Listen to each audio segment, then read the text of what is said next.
Perkenalkan, nama saya Septiana Naila Firdaus dengan NIM belakang 165. Di sini saya akan menjelaskan tentang apa sih perbedaan dari seks dan gender. Sebagian masyarakat mungkin memahami bahwa gender dan seks adalah dua hal yang sama, yakni laki-laki dan perempuan. Hal inilah yang kemudian mungkin membuat mereka kurang memahami untuk mengidentifikasi dirinya ke dalam suatu kelompok gender tertentu. Oke, saya akan menjelaskan tentang seks terlebih dahulu. Jadi seks itu adalah pembagian dua jenis kelamin, yakni laki-laki dan perempuan, yang ditentukan secara biologis. Kemudian ada gender. Gender ini berbeda dengan seks. Jadi gender itu adalah persepsi masyarakat yang secara sosial telah dibangun dan mengacu pada peran, perilaku, serta identitas seseorang. Dalam hal ini, gender seseorang tidak ditentukan berdasarkan jenis kelaminnya. Jadi gender itu bukan bawaan lahir, tapi persepsi atas orang dalam perannya. Kemudian, aku mau menjelasin tentang bias gender. Jadi bias gender itu adalah kecenderungan untuk mengunggulkan atau merugikan salah satu gender yang mengakibatkan perlakuan tidak setara, diskriminasi, dan stereotip.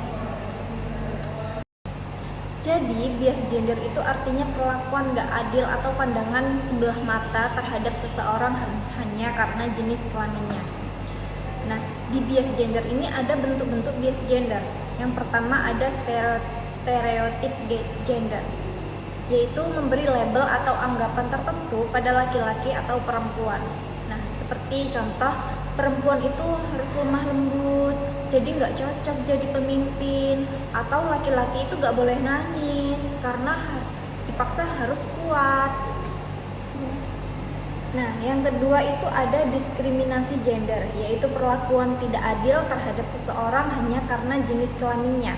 Contohnya, perempuan dengan kemampuan sama tidak diberi jabatan tinggi karena dianggap kurang tegas dibanding laki-laki. Kemudian yang ketiga ada marginalisasi, yaitu peminggiran satu gender dari akses penting, seperti pendidikan, pekerjaan, atau fasilitas. Contohnya seperti anak perempuan tidak boleh sekolah tinggi karena dianggap nantinya akan menjadi ibu rumah tangga yang bekerja di dapur saja.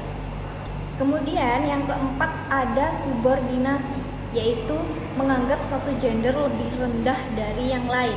Contohnya dalam rapat, pendapat perempuan sering diabaikan, sementara pendapat laki-laki lebih dianggap serius.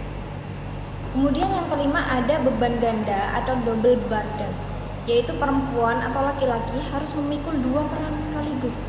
Contohnya, perempuan ini dituntut harus kerja di kantor, tapi juga wajib mengurus semua pekerjaan di rumah.